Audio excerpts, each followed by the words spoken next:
Bread మీద ఏం పోసుకుని తింటావు? ఆయిల్.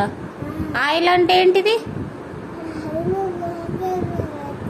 అది ఎట్లుంటుంది? తీయగా ఉంటుందా? మంచి ఉంటుందా? ఎట్లుంటుంది? మంచి ఉంటుందా? నీకు ఎట్లా బాగా నచ్చుతుందా? ఏంటిది అది మరి? ఆయిల్. అది ఆయిల్ కాదు, హనీ. హనీ. బ్రెడ్ మీద హనీ పోయకుండా తిను, ఓకేనా? హనీ అద్దు, ఉత్తదే తింటావా? ఉత్తదే, ఆయిల్ అద్దు.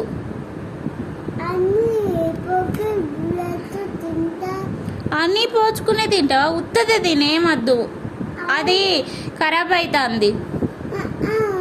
మంచిగా లేదు అది, లేదు. ఉత్తదే తిను, కమ్మ ఉంటుంది.